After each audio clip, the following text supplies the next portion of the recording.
I hope you had a relaxing weekend doing exactly what you want to do, not what people expected you to do, what you wanted to do. I had a great weekend doing what I want to do, which is being grateful and spending time with my beautiful children. Today's message is I'm a child of the cosmos. I um, I definitely feel this way from a very young age. I've always felt like Earth wasn't really my home. I felt like I was sent here on an assignment from the Most High God. Even though I have mad respect for the mother, Gaia, and not only do I respect Gaia, I love Gaia. I admire Gaia. I admire Earth. I admire the beauty. I appreciate that we are given this opportunity as spiritual beings to have this human experience, even though it really whoops our butt a lot. But I've had a reoccurring dream since I was really young about Jesus, and it was a reoccurring. Jesus didn't look like how we see in these pictures. Jesus was my complexion with similar hair to mine, actually, only it was a little bit wavier. And there were kids not that just didn't just look like me. They were all of all complexions. And I remember crying and being like, Father, you know, Jesus, I don't want to leave you. And he said, you got to go for God, but then you can come back home, but I will always be with you, even if you don't see me. And that stuck with me from a very early age. And I always had this sense of longing.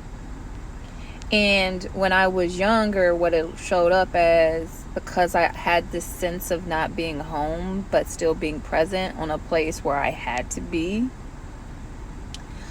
what I did was I escaped this earth, this reality, by creating. My imagination has been amazing. I would draw where I wanted to be, what I wanted to look like, the clothes I wanted to have. I read the Shannara Chronicles, were definitely some of my favorite books growing up. Shannara, that's why I was so mad when they tried to make it and it on TV. I forget what station it was, but it was not good.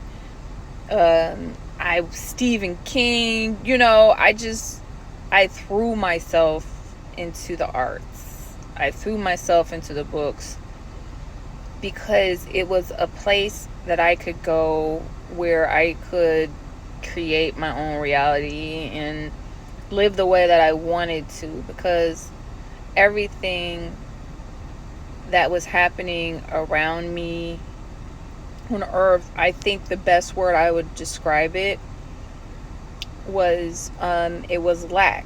Even though I love the 80s, that's what I was just talking about. I do love the 80s and what was special to me.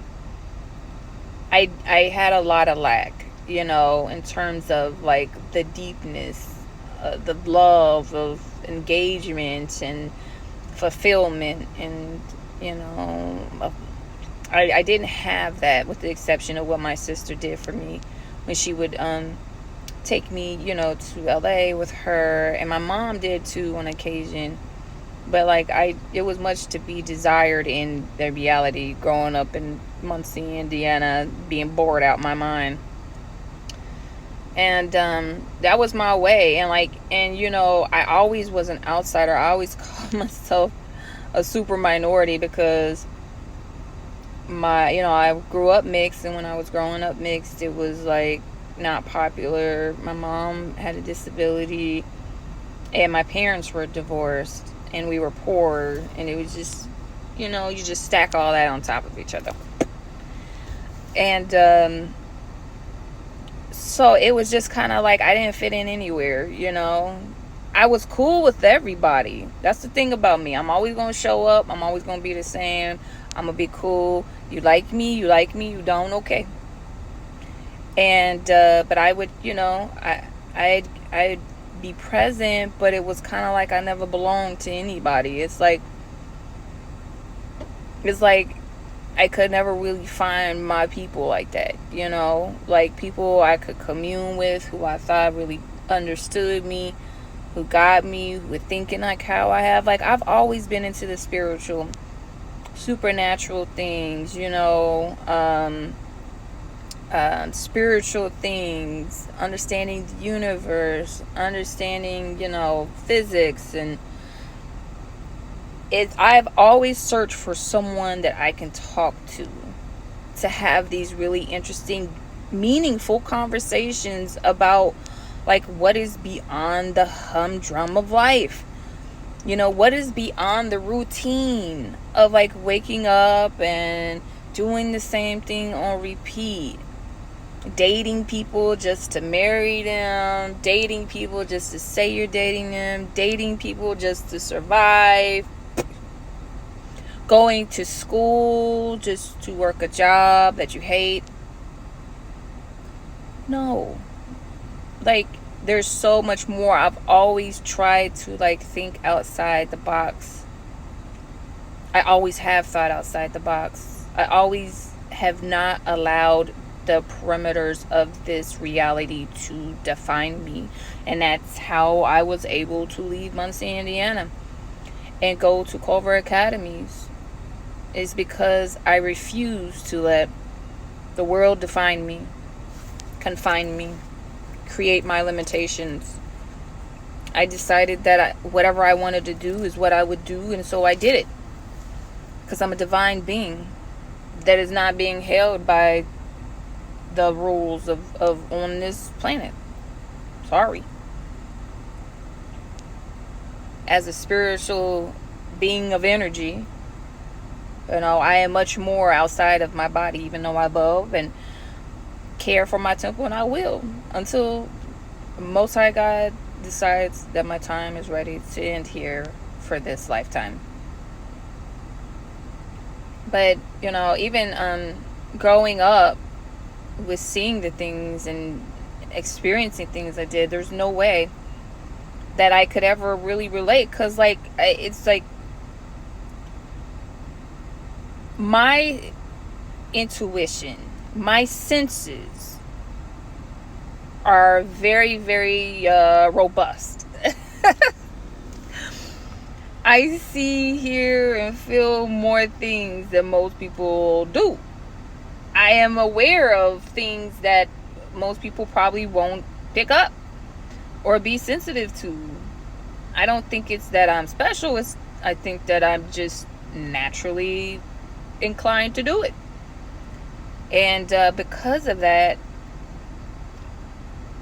me and an individual could be sitting in the same room having a conversation, but with two totally different sets of information, which will fundamentally change our perspective. Because I'm seeing way more, and I'm not just seeing, I'm feeling it. Remember, energy is my currency.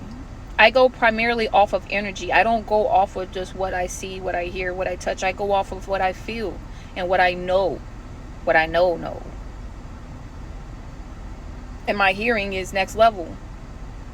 So I'm not going to perceive things the same way as others might. And like I said, I don't think it's just because it's special. I think it's because it was just naturally innate in me. And like there are other people like that too, who are just naturally intuitive. But it definitely changes your perspective on how you perceive the world, as well as your relationship with God. Because it is quite a blessing to not just think that God is real, but to really know it. And to know Him, to have a relationship with Him. To feel God come cup you in His love and embrace and warmth, and feel it when you are at your worst, and when you surrender to the flow, to His everlasting love.